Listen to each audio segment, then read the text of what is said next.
Talk to him. Classic codes, I ain't taking it slow. Forgive me, Lord, I woke up in that mode. Whether the winters were left in the cold. Let's move into the question of the day. Mix it up, because I got another reaction video, but we just did a reaction. So let's move into the question of the day. The question of the day: are influencers, content creators, and streamers red flags? So for dating, are influencers, content creators, and streamers red flags? Being a content creator myself, I'm still going to answer this question without any biases. I'm going to be objective about this, even though I'm a content creator. Yes, objectively, if I just had to answer this question bluntly in a yes or no format, yes, content creators, streamers, and influencers are red flags in dating. Yes. Yes, there's nuance to it. Depends on what the content is, right? Depends on what type of influencer you are. There's nuances to it, but in general, yes. Because I'm gonna tell you why. If you're attempting to establish a long-term connection with somebody whose job and income is contingent upon them waking up all day, every day, attention seeking. Like, their whole job is attention seeking.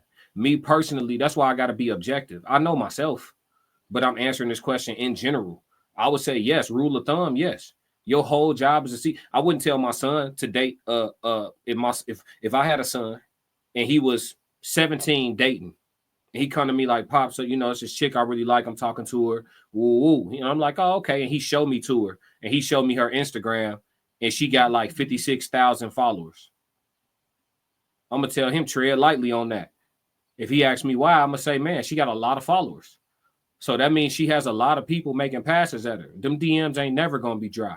If a female got 56,000 followers, it's for a reason. Unless she's one of those, again, if there's nuance. Because if she's one of the few that has high followers, 50,000, 100,000, whatever, if she has a big platform and it's because she sells soap, and her whole page is mostly like her being cute, holding bars of soap, and there's nothing like sexy about it. There's nothing, lusty about it. There's nothing risque about it, right?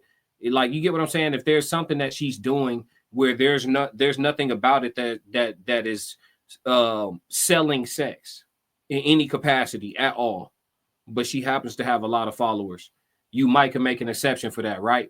But oftentimes there is going to be an element of like sexiness to that woman's page to some degree if her numbers is up. Maybe this chick is in politics and that's why her numbers up, and she always in a woman suit with a blazer. You know what I'm saying? A female business suit. Maybe that's the case, right? But those are rarities, is what I'm saying. A lot of women who numbers is up, it's something sexy about it. You know what I mean? So rule of thumb, I would say no. To if I had to give my son advice, I'd be like, man, just be smooth. Watch her close. Listen with your eyes. Don't play yourself. I would just let him know. Give him real game. Now on the flip side, let's talk about if I had a daughter and she was 17, 18, or whatever the case may be, and she come to me and she telling me she liked this guy, and they starting to get serious or whatever, and she showed me his Instagram and he's sitting on 80K followers, 50, let's say use the same number, 56,000 followers or whatever, and his numbers is up. You know what I mean? And he got, again, if a man has a lot of followers, it could be for a number of things. But if it's something where there's an element of like, if there's an element of, how do I word this? If his analytics show that 68% of his followers is females and his numbers is that high, obviously there's something he doing. He maybe this guy's a personal trainer, fitness influencer. Maybe this dude is a model. Maybe he, you know what I'm saying? But if there's something about his channel where it's like he not doing bro talk, right? Like his analytics ain't 70-something% dudes, like it's kind of even, and he got a lot of females under his comments as well, it's kind of balanced. I would tell my daughter the same thing, tread lightly. And your job is to wake up every day and attention seek. It is essentially none of us in the content creation space are going live or making these videos for nobody to see them. None of us, not one of us. No, none of us are posting for nobody to see them. You see what I'm saying? So that's attention seeking. If you're an influencer, you need people to see your stuff. You need people to engage in order to negotiate your deals, right? If you got stuff, people product placements and stuff like that, you want to charge a certain amount, you want to up the price. You know, yesterday's price ain't today's price. Your engagement needs to go up. None of us are doing this stuff for nobody to see it. So if I had to answer this objectively, I would say yes. Influencers, content creators, and streamers are red flags. Your job is to seek attention. And if you a man, lie and say you don't want women in your subscriber base just as much as men, if not more. Lie and say you don't want women in your subscriber base just as much as men, if not more, if you're a guy. Most of us would love to have more women subscribers than men, just like you'd love to be at a party with more women than men. Come on, man. I'm not saying nothing that's crazy, am I? So if I had to answer this one, I'm going yes. But man, beautiful question of the day.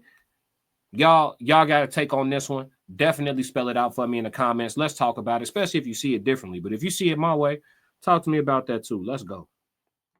Classic codes, I ain't taking it slow. Forgive me, Lord, I woke up in that mode. Weathered the winters when left in the cold. Harden my heart and now harden the flow. They don't